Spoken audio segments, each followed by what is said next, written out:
तो आज एक ऐसे सवाल पर बात करते हैं जो किसी धर्म से नहीं बल्कि हर एक अकेले इंसान से जुड़ा हुआ है।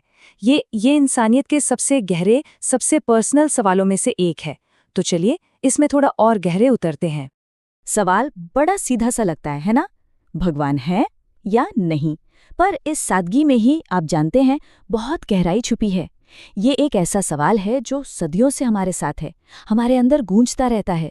और सबसे ज्यादा शोर कब करता है? उन लम्हों में जब हमें जवाबों की सबसे ज्यादा जरूरत होती है। और एक बड़ी दिलचस्प बात है, ये सवाल तब नहीं उठता जब जिंदगी एकदम आसान हो, सब कुछ ठीक ठाक चल रहा हो। नहीं, ये सवाल जन्म लेता है जब इंसान अंदर से टूट चुका होता है। जब कोई अपनी पूरी ताकत लगा दे और फिर भी कुछ ना कर पाए, तब ये सवाल उठता है। और यहीं से एक बहुत बड़ा कन्फ्यूजन, एक विरोधाभास सामने आता है। मतलब अगर भगवान सच में है तो इस दुनिया में इतनी तकलीफ, इतना दर्द देखकर वो चुप क्यों हैं? और अगर वो नहीं है तो फिर इतनी मुश्किलों के बावजूद इंसान उम्मीद के सहारे आज तक जिंदा कैसे है? देखिए, ये जो संघर्ष है ना, ये सिर्फ बाहर की दुनिया में नहीं है। असल में ये हमारे अंदर भी मौजूद है, दो अलग अलग आवाजों की तरह। तो इस पहले हिस्से में हम इन्हीं दो आवाजों के बीच जो टकराव है उसे समझने की कोशिश करेंगे। हम लोग ना एक तरह से दो बहुत मजबूत फ्रेमवर्क के बीच में फंसे हुए हैं। एक तरफ है विज्ञान जो हमें सिखाता है कि कैसे जीना है, हाउ टू लिव, और दूसरी तरफ है धर्म जो हमें बताता है कि क्यों जीना है, वाई टू लिव। और इंसान वो इन दोनों के बीच में कहीं उलझ कर रह गया है। पर यहाँ एक और गहरा सवाल खड़ा हो जाता है। जब जीना ही एक बोझ लगने लगे, जब सारी उम्मीदें खत्म हो जाएं, तो क्या किया जाए? इस एक सवाल के सामने आप देखेंगे कि विज्ञान और धर्म दोनों कभी-कभी एकदम खामोश हो जाते हैं और इंसान को अकेला छोड़ देते हैं। तो शायद जवाब बाहर नहीं, हमारे अंदर ही है। हर इंसान के अंदर दो आवाजें होती है। एक आवाज कहती है कि वो करो जो सही है, और दूसरी आवाज कहती है वो करो जो आसान है। तो क्या ऐसा हो सकता है कि ईश्वर की असली पहचान इन्हीं दो आवाजों के बीच के संघर्ष को समझने में छिपी हो? हमारी एक आदत भी तो है, जब जीत मिलती है तो हम भगवान का धन्यवाद करते हैं, और जब हार का सामना करना पड़ता है तो हम भगवान से ही शिकायत करते हैं। मतलब दोनों ही सिचुएशन में हम अपनी जिम्मेदारी किसी और पर डाल रहे हैं।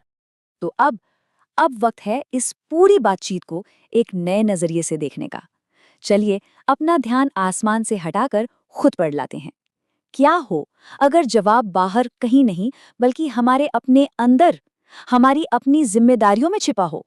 शायद भगवान ने कभी कहा ही नहीं कि वो आकर सब कुछ ठीक कर देंगे। हो सकता है उनका एकमात्र वादा ये था कि हमारे पास चॉइस होगी, चुनने की आज़ादी, सही और गलत के बीच, दया और नफरत के बीच चुनने का अधिकार। ये एक लाइन एक बहुत गहरी सच्चाई बताती है। भगवान को हमने आसमान में बिठा दिया ताकि अपने गुनाह जमीन पर छोड़ सकें।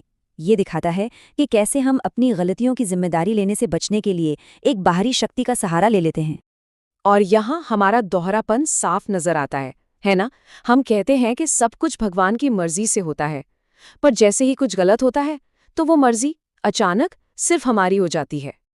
और ये सोच हमें एक बहुत ही शक्तिशाली विचार की तरफ ले जाती है कि अगर भगवान नहीं है तो वो इंसान जो अन्याय के खिलाफ अकेला खड़ा होता है, वही सबसे बड़ा भगवान है।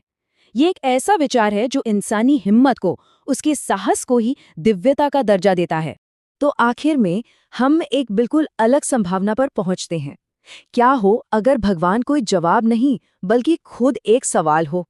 चलिए इस आखिरी हिस्से में ईश्वर की खोज को एक नए सिरे से रीडिफाइन करते हैं। तो शायद भगवान किसी मूर्ति में नहीं है, ना ही किसी पवित्र किताब में। हो सकता है कि हमारी जो ये पारंपरिक खोज है, ये जो बाहरी खोज है, वो हमें सही जगह पर नहीं ले जा रही। हमें शायद कहीं और देखना होगा। तो सबसे जरूरी बात यह है, शायद भगवान कोई ताकत या सत्ता नहीं है। शायद भगवान एक सवाल है, एक ऐसा सवाल जो हमें बेहतर इंसान बनने पर मजबूर करता है। एक ऐसा सवाल जो हमें सही और गलत के बारे में सोचने पर मजबूर करता है।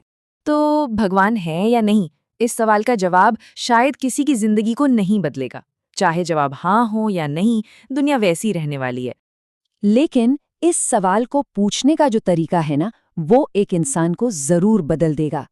उस सवाल के साथ जीना, अपने अंदर झांकना और बेहतर बनने की कोशिश करना, बस यही जो प्रोसेस है, यही हमें बदलता है।